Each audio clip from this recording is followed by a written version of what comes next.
Welcome to the Tech Sales Show. We just wrapped up our first series, Impeccable First Meeting Prep, and this episode is our very first interview. Our interviews will be with individuals that have been consistently above average tech sellers. Myself and Brian will break down their habits, routines, and rituals that continue to help them be above average in their career and life. I'm Bobby Doss here in Houston, Texas. Hey, Bobby. I'm Brian Evans, coming to you live from Windsor in the UK. And our first guest will be joining us today from Chicago, Illinois. And this guest has been in our network. We were just talking about this for over 10 years now. She's been consistently an above average tech seller. You might say a stellar tech seller. She's a motivational speaker for salespeople, a wife, and a mother. Please welcome to the show, Nadene Cherry. Oh, thank you, Bobby and Brian. I'm so happy to be here on your show and your first interview. I'm honored. Well, we're really excited to have you, and we're really excited for this first interview. Yeah, thanks very much for joining and for being our first guest. I was thinking back, we probably met around 2006 when the mid-market Microsoft team came up to work with your team in Chicago and try to knock it out of the park for the Houston market, and we actually did just that. And as recent as a year or so ago, we closed some business together at EMC, and I would like to thank you for the long partnership. Oh, thank you. Thank you. I believe that when you find good people and you earn their trust, and these folks do what they say they're going to do, you follow them, right? As a partner, as a client, as a friend, that's just how it goes. So I'll keep following you, Bobby, and you too, Ryan. Thank you very much. Love it. I love it. So we would take trips up about 10 years ago at Microsoft's with CDW. And Bobby, you'd work with the Houston team. You guys would partner there. I would partner with the Dallas team. So Nadene, we haven't had a chance to work together. I'd love to learn more about your backgrounds, both personally and professionally. Sure, absolutely. I grew up in St. Louis and lived in Chesterfield, Missouri. And my dad owns, and still does, owns a real estate company. And my mom is a therapist, so I have no problems. I'm totally perfect. There's no baggage. Yeah, right. So sales actually has been in my blood for a long time because of my dad. He actually worked at a freight line company and built a real estate company and then created his own freight line company. So I'm very familiar with the world of sales. And so I had a fantastic childhood. I started working very young. I actually worked at Dairy Queen. I make a mean blizzard. All the cool kids, for some reason, I don't know why, it was cool to work at Dairy Queen. So I did. And then I got my first real sales job at an awesome store called Splash, which is a surf, skate, and swim shop. I loved fashion at a very young age. They had really unique clothes, for Chesterfield, Missouri. So I'd buy it all, wear it to school. I was like a walking billboard. It was a blast, and worked there for many, many years, became really close with the owners. And every year I'd come back from college and work a little bit. So that was a blast. I really loved that. And then I ended up going to Indiana University. So I'm a Hoosier, and I was in the Kelley School of Business there. I majored in marketing and international business. And I had to work really hard in school. I'm sure you guys know there's a lot of folks who it just comes really easy. I've had to bust my tail so hard, and the business school was not easy for me. But there were definitely different scenarios within the business school where I got to get some real world experience. There's this program called the I-Core case where you're working together in a team similar to how you would with an MBA program. So you had to tackle for example, this was a salsa company actually. So we had to come up with a business plan for them in terms of their marketing, finance, operations, and leadership. And we worked together in a team and we presented. We actually ended up winning. It was a really cool experience. And then actually my junior year, I moved for 6 months to Florence and studied in Florence, Italy, which was a blast for a lot of different reasons. I got to travel all over. Actually, Brian, I went to Europe, and that was a really fantastic time. Yeah. Yeah. And nice. I remember my parents came to visit me, and at the end we were in Venice or something. And my dad, they said, we're having the conversation, what are you going to do now? It was my second semester junior year. And I didn't know. And my dad had met some lawyer, some female lawyer, and she was so great. And he's like, why don't you be a lawyer? And I was like, okay. And that was a huge, like, lesson number one, like, don't listen to what your parents tell you that you should do. I appreciated that, but I ended up going full force into becoming a lawyer. And I went and took the LSAT. I got tutored. It was not sticking. It was not for me, but I didn't give up. I kept trying and trying. I went to visit schools and everything. And finally, I was like, okay, get real, sister. This is not who you are. Let it go. Go get another job. And so I ended up working through the business school. I interviewed in Miami. I interviewed in New York. Of course, all my friends were moving to Chicago after IU. So I went and interviewed at CDW, and I really liked the culture a lot. There's a lot of young people. They had a really great training program. And so I decided that I would move to Chicago after school and work at CDW, and that's how it all began. That's very cool. And in CDW, I remember those trips distinctly. Chicago has such a great culture. CDW has such a great culture within Chicago there too. So that had to have been a fun place to kick off the career. Oh, absolutely. Absolutely.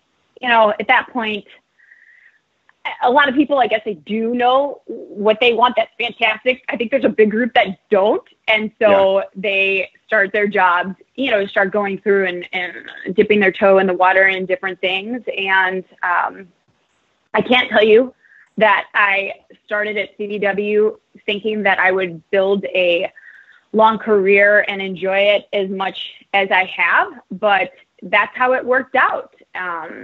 So I'm really happy about that. Yeah, fantastic. So, love the professional backgrounds and hearing about your parents and the influence they've had. What about your family now? Oh, my family now, kids it's and married? Changed a lot. Yeah, so it changed a lot in the past year.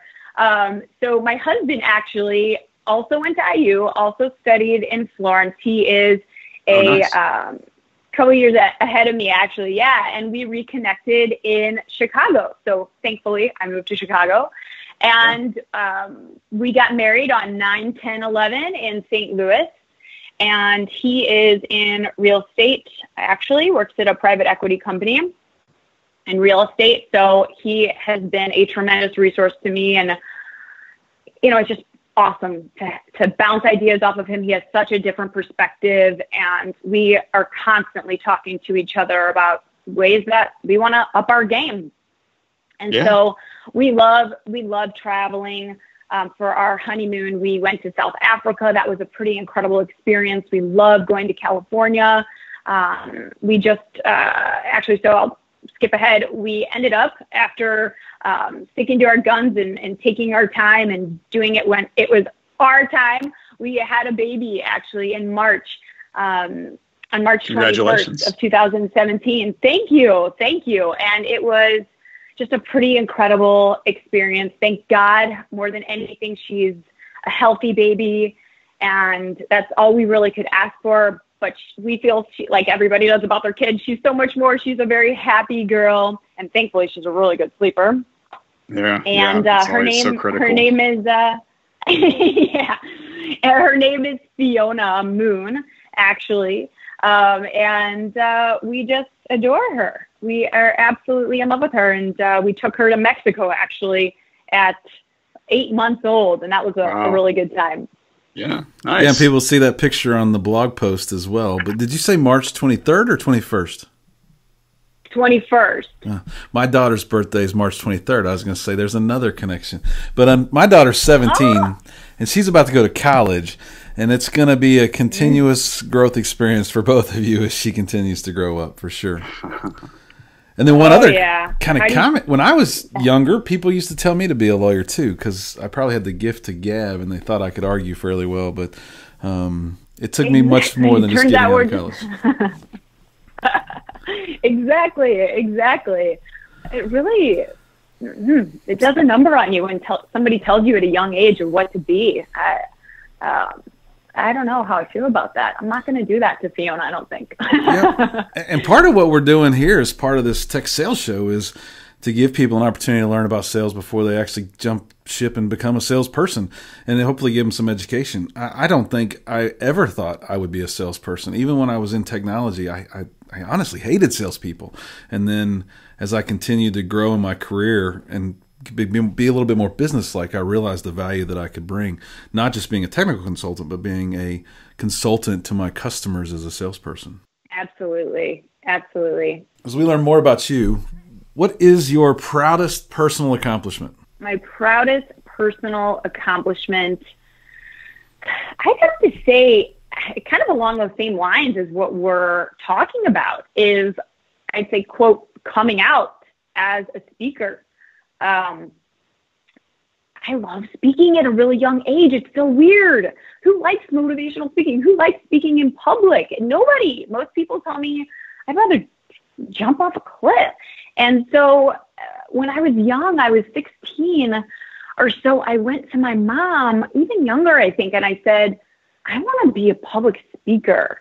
And she's like, I don't know what to do with this kid. Weird. So, what do you say? And so she had some gym friend, and she sat me down with this person, and he said, that's great, but I'm a motivational speaker. You're 15. What are you going to talk about? You have no experience. So that was the moment that I said, okay, I guess this isn't me. I guess I have to put this on hold. And I did. And it just ate me up inside, because for years, I said, I finally chose my path as the salesperson and technology sales. And I would watch all of these TED Talks and all of these other speakers, and it would just pain me. Have you ever experienced anything like that, where you watch somebody else doing your dream and you're just like, man, that should be me, and it hurt. And so that went on for several years. And then I think, Bobby, you and I are similar in terms of, when you have a life experience, it can shift everything for you. And unfortunately, most of those times are not the best life experiences, but they're ones that give you great perspective.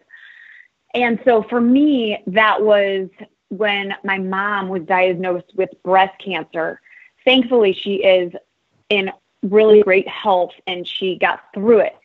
But my mom and I are, everyone who knows us, so close. She's my best friend. And so when that happened, you go into this automatic fight mode. And so I flew to St. Louis. We got through it. We did all the different surgeries and all the different doctor's appointments. And thankfully, she's okay. But after the dust settled, I felt like, whoa, life is for living. This is real. Our days are numbered. This is the only moment that matters.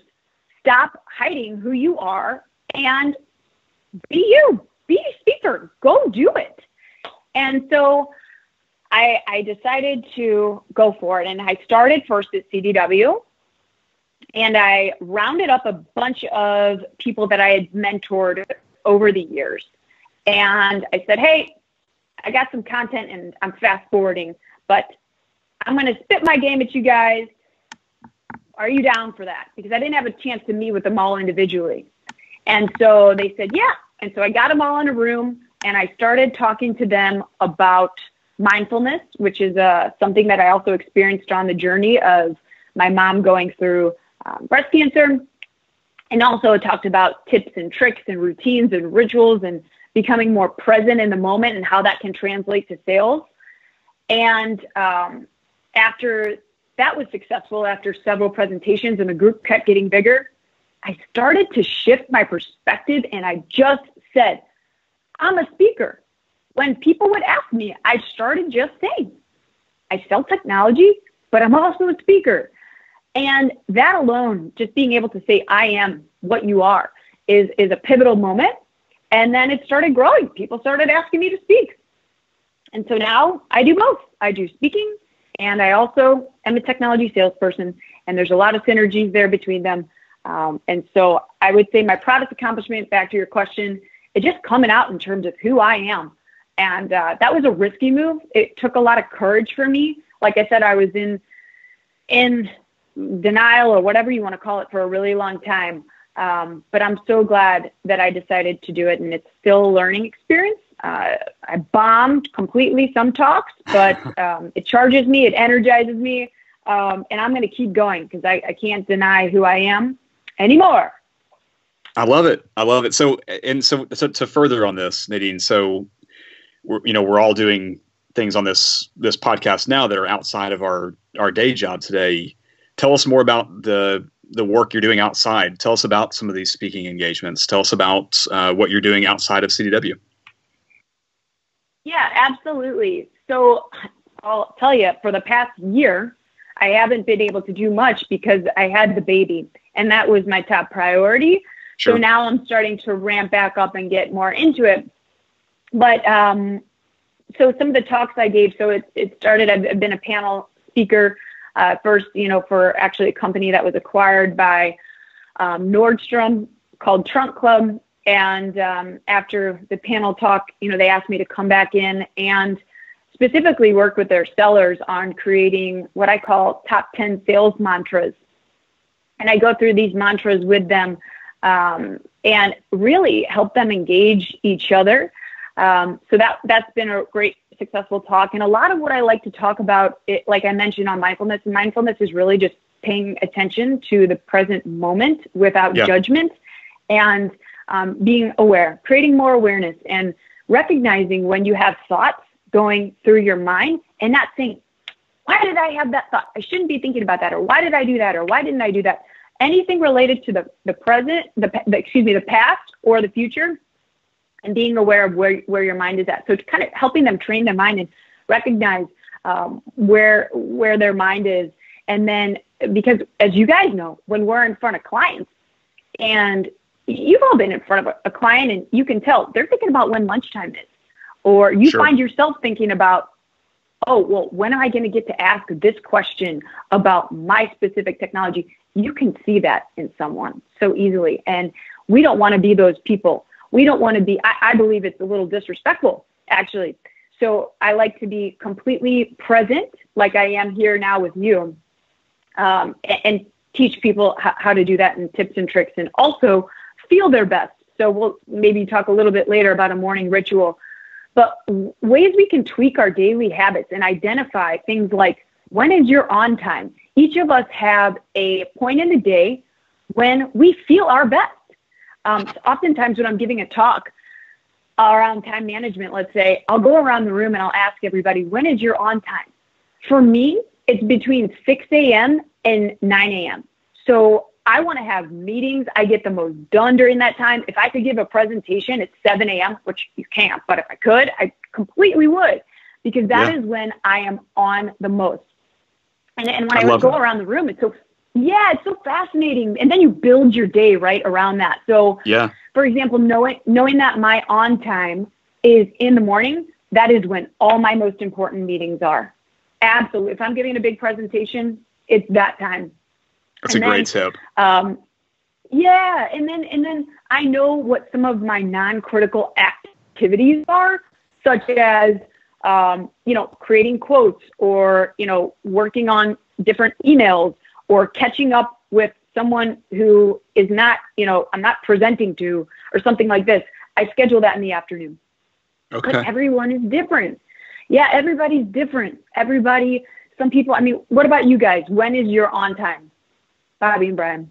Yeah, this is Bobby. I think my on time's probably in the morning, but I definitely have a phase two that's in the evening. I can get a lot of work done in the evening as well. And maybe it's more of the task-based work. I might not be quite the on game with customer-facing activity, but I definitely think I have two on times during the day for sure. Yeah, lucky mine's you, Brian. Look at you, lucky. Yeah, no, that's a good characteristic to have. Mine's definitely in the morning, but I also find if I put myself under pressure, that I can almost manufacture an on time throughout the day. I can't do it all day, of course, but if I can create an artificial deadline for something, I can almost manufacture that on time again. Yeah, I think I'm a little similar with that, where I like pressure. So I probably create a lot of that. I probably have more to-do lists than most human beings do. And another tip that you mentioned there, Nadene, that I was given by a leader a long time ago was be in the moment, be present and be in the moment, and don't be distracted. So I think we see it from average sales reps all the time who actually check their phones and engage in email during a meeting or work on a quote if they're not the lead of that meeting. And it drives me insane that they can't be present. It's pretty freaking important. Get your head in the game. Pretty freaking important. And I could not agree with you more. It's like nails on a chalkboard for me when I see that. And actually, you asked me, Brian, what is something that I'm focusing on outside of sales? Yeah. I am so fascinated right now, more than ever, with our addiction to our devices. And I want to create an entire series of talks on our addictions. We are all addicts. We are all addicts. We do not want to be present, and we grab our phones and we look at whatever so we don't have to think about whatever we need to be thinking about. Yeah, if you have a sorry to interrupt you, but if you have a 17-year-old and a 17-year-old daughter and a 13-year-old son, YouTube, Instagram, and Snapchat have literally consumed the majority of their days. And we've had some strict rules. We recently took a big trip to spend some time over in Windsor with Brian and his family, and it was no phones, no data. I never even hooked them up. If they got Wi-Fi in the hotel room, that was the only time they could use their phones because I didn't want them not to experience the damn trip. That's awesome. That is awesome. So they had to look at each other in the eye. How did that go? They met each other for the first time. It's tough. It's a real problem. And that's a beautiful thing. I definitely know a lot of people that would want to listen to that series. I've read some good articles, but you don't know where the science behind some of those articles are. So I look forward to hearing that. So you've also been a top achiever for many years, and I've seen your success, and I've heard of your success, and we've shared some of the things that we've both achieved. Other than hard work, what is it about your approach that's different than others? So I don't know a lot what others do. I don't want to say that I'm better than others because everybody's different and everybody has a different approach. So I can't really say what makes me specifically unique compared to other people, but I'm interested in that. So what I do is I ask people who I work with all of the time, what could I be doing better? I ask my customers, I ask my partners, I ask my solution architects, what do you notice about me and how can I improve? I just always want to improve. And I get all sorts of different feedback. It's crazy. I remember asking a solution architect back in the day. This was probably 6 years ago. I said, hey, you work with a lot of my peers. I want to know, what can I do differently? What do they do? How can I improve? So to answer your question, how can I improve is really what I think. It's not my way or the highway. I just want to get better always. I'm fascinated by it. And so he said to me at the time, I wasn't present. He said, you can tell you're multitasking. Yep. You can tell when I'm talking to you, you are typing. I felt horrible. I felt so bad. I couldn't believe it because that means that I wasn't paying attention. I wasn't in the moment and I didn't care enough about what you're saying to give you the respect to just pay attention. And that's when I started doing something that I should have done a long time ago. Turn off my monitors. I turn off my monitors. It's the most basic thing. Turn off my monitors and I listen to you and I talk to you. And more recently, another tool that I've implemented that I just started, one of my favorite life hacker type productivity people is James Clear. I don't know if you guys have ever heard of him, but he talks about turning your phone on to do not disturb mode. I already turned off all my notifications. That's been a game changer. But turning my phone on do not disturb mode during my on time in the morning, I don't miss anything. Guess what? Everything's fine. And after 2 hours, right. I'm not going to save the world, okay? If a customer has a big opportunity, they're calling me, hey, I want to talk to you about a project. Guess what? They'll be fine in 2 hours, and it's always fine. So I'm always asking for improvement. Another story comes to mind that was really funny. I have a great mentor. He's actually a VP at our company, and I asked him to come in because I had some clients in town. This was also, I'd say maybe 4 years ago. And we were with these clients, we're presenting, and great clients, great, group in the room.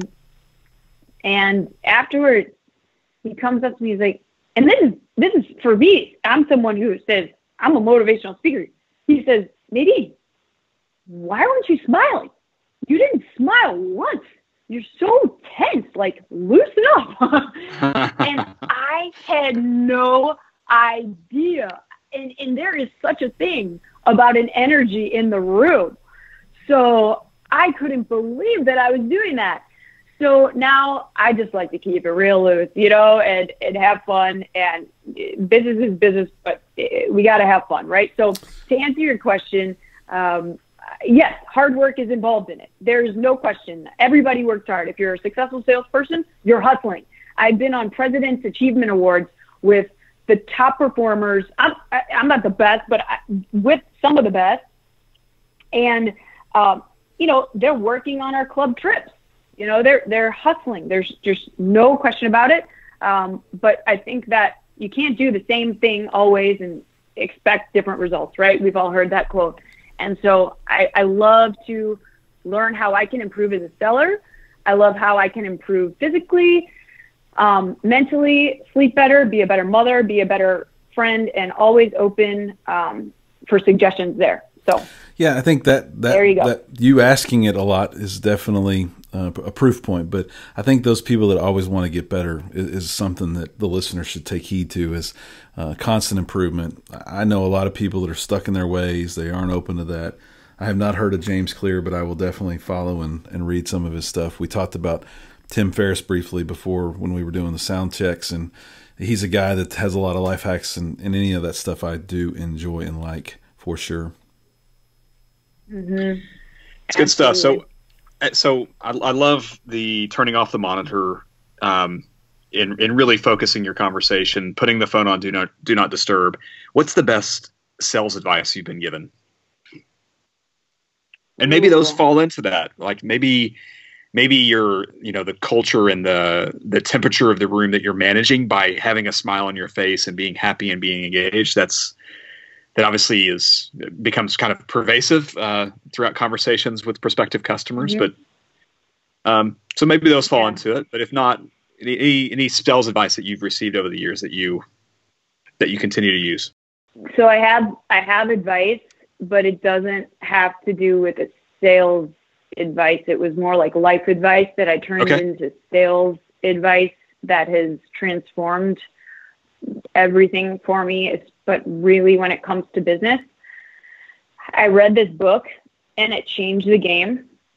It's called The Four Agreements.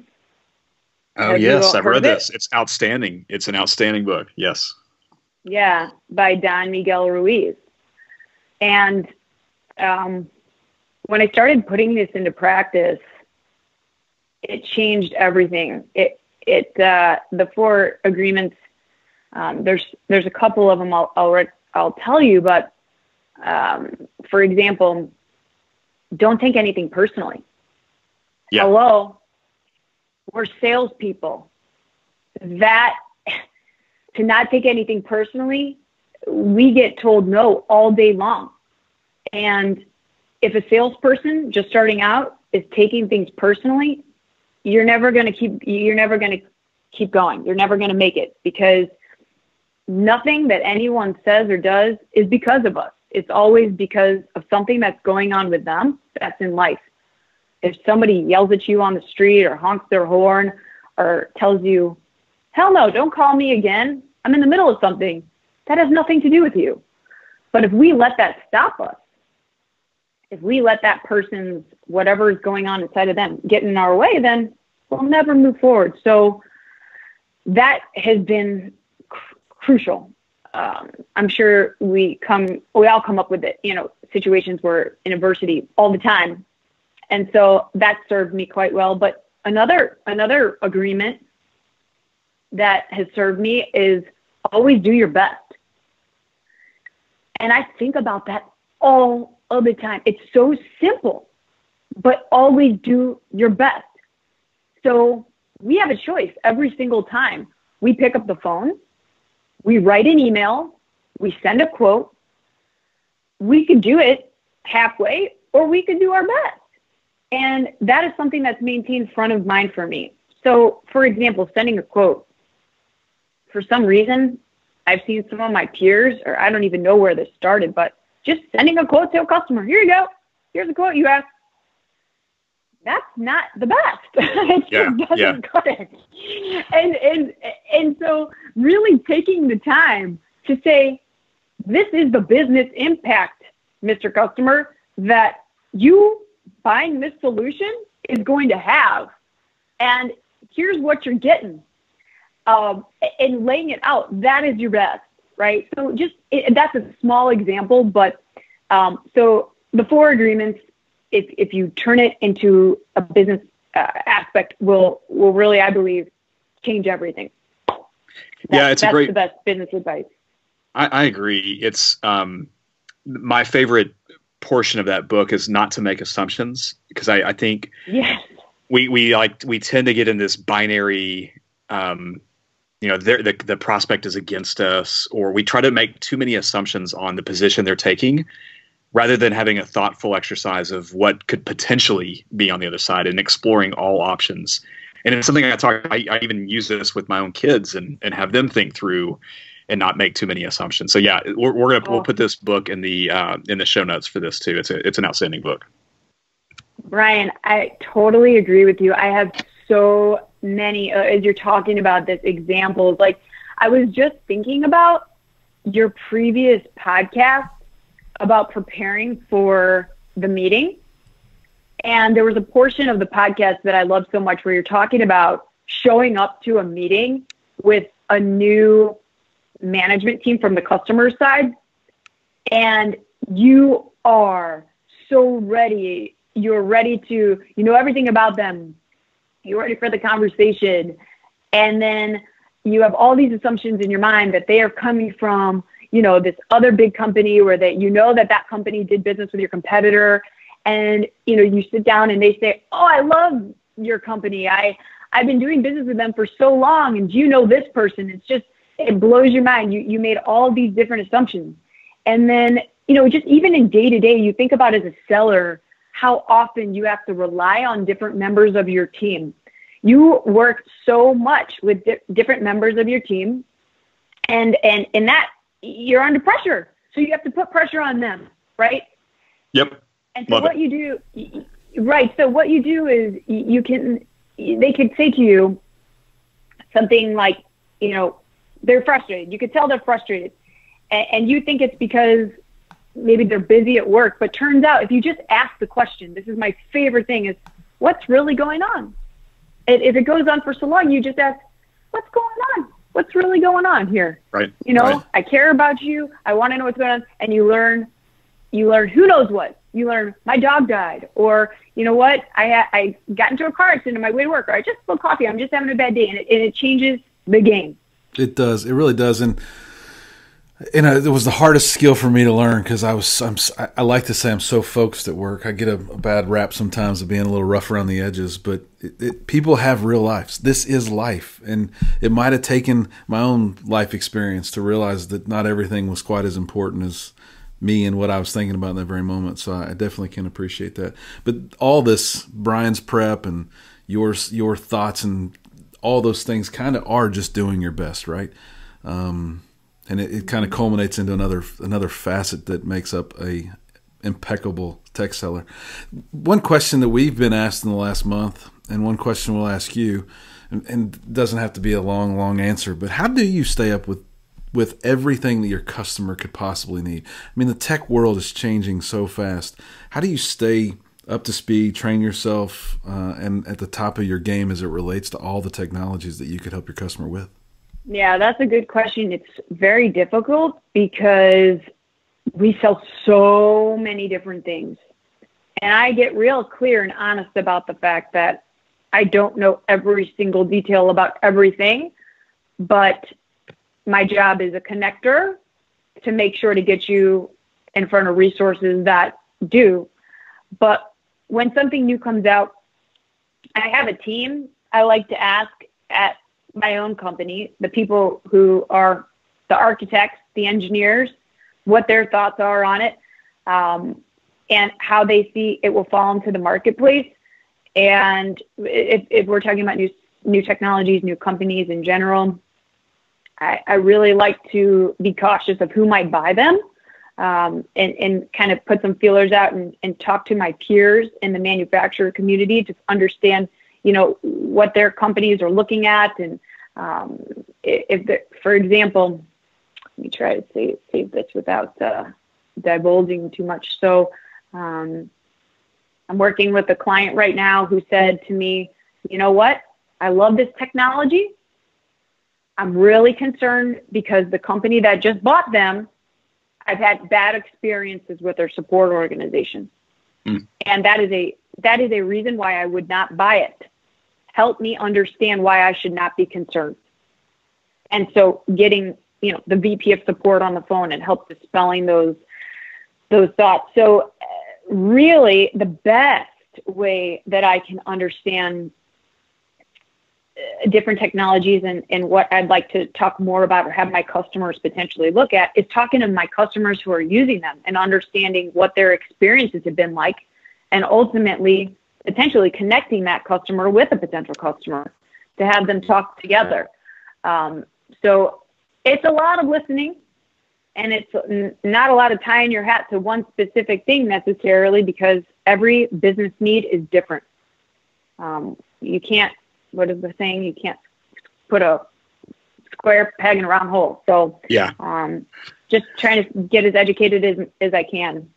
Yeah, I love it. And so are there, and maybe it's not specific to sales or technology, but what about the groups that you follow, whether it's through blogs, through Twitter, other podcasts that you listen to, books, and whether it's a technology book that helps you keep up to speed in the industry, or whether it's something more like the 4 Arguments? Is there anything that you really invest time in there? Sure. I don't follow necessarily a ton of salespeople, but I look at LinkedIn all the time in terms of new technology and reading articles that way. Because let's face it, the more time we're spending looking and researching and trying to know everything, the less time we're actually selling. Sure. So I just prefer snippets. I do listen to podcasts completely when I travel, and oftentimes, just going in the office or whatnot. Right now, I'm really into Lewis Howes. A friend of mine recommended him to me, and I started listening to all of his podcasts. It's Lewis Howes, and he's all about really. He has a lot of sales, but it's about tweaking your routine and having optimal performance. And he's extremely positive. So there's a ton of different interviews that he will do with top performers in their class, similar to Tim Ferriss, very similar to Tim Ferriss. I also listen to On Being by Krista Tippett. That's just a kind of like a weekend enjoyable podcast I enjoy. Alanis Morissette has a great podcast. I listen to a lot of Dharma talks, just kind of Buddhist Dharma talks, kind of getting into a peaceful state for the day before a crazy day. Books. So I don't read a ton. I used to read a lot more business books, but now I'm reading more. Actually, I love Arianna Huffington. I read all of her books. Her book Thrive, really fascinating to me. Eckhart Tolle, The Power of Now, and Wherever You Go, There You Are by John Kabat-Zinn. Those are 2 books that I find myself going back to. I'm actually in my office right now looking at my library. There's so many good ones. Great. But we're going to need to get a list from you when this is all over. This is great. Oh, absolutely. I really believe that my husband and I were just talking about this. You get into these habits. You get into the habit of looking at your phone and scrolling and scrolling for miles, as I like to say, instead of reading. And I think that we need to read more. So we said to ourselves, we're gonna we're going to put the phones away and really start reading. He was starting the 4-hour work week. So, yep, that's just a few. And then when I'm not reading business or more spiritual books, I'm all about the wellness, and I'm a matcha tea drinking, smoothie chugging fool. Yeah, so that's what I'm I like into. it. I like the fact that, you know, a lot of these sales books, I'm not a big sales book reader. I've read the obligatory ones that we all read through our careers. Right. But a lot of them are kind of what's the saying? It's the same wine, different bottle. So yeah. I love this kind of diversity of lists that you've got here. So for everyone listening, we'll summarize these and put them on the website. For sure. And the talk has been so enjoyable, but we are kind of running towards the end of our allotted time. We're going to have to do a round 2 for sure, Nadene, if you're up for it. But the last question that I wanted to spend a lot more time on, and maybe we'll end with it here and start the next round with it as well. But what is your morning routine? You said your on time is 6 to 9. You probably have a commute. You've got a family. What's your morning routine look like? Bobby, this is my favorite topic ever. Okay. So I'm a really big believer in setting yourself up for the day, and really mentally preparing. When I give talks, it's all about how you can imagine what is the first thing that happens when your phone alarm goes off. You grab your phone, you grab it, you look at your email, right? And you're in immediate reactive mode, and you're fighting fires, and you're hurrying, and you're not in the moment because you have to rush to the office or go do this, or, you know, you're looking at social media. And I stopped doing that. And I want to get my head on straight so that whatever happens in the day, I'm ready for it. And that has to do with taking care of myself from what I put into my body, and then also mentally. So the first thing I do, my alarm, I wake up between 5 and 6 a.m. And when my alarm goes off, I grab my what's called the 5-minute journal. Have a gratitude journal for a very long time, but I just started using the 5-minute journal. Actually, Tim Ferriss, I saw it he was using it. So I've been using this for close to a year now. Yeah, that was one of sorry to interrupt you, but in his 4-hour work week, it's your husband starting to read. That was one of his readers created that as a muse. I am looking at my shelf and have 4 or 5 copies over there because I gift that to anyone who says they aren't having a very good time or week or month.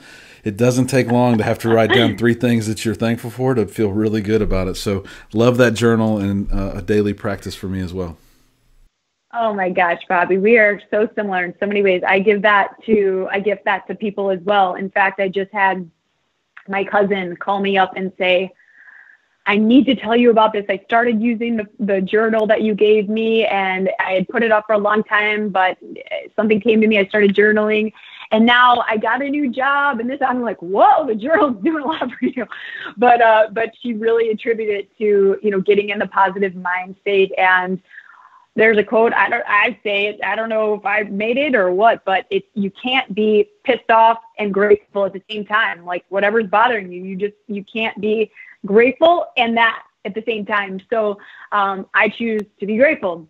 And so in this 5-minute journal, as you know, you write down 3 things immediately that you're grateful for. And that could be the bed I'm sleeping in, or clean sheets, or the coffee I'm about to drink, or anything. And then you also write down 3 things that you think it will be a successful day, because these 3 things will make it a successful day.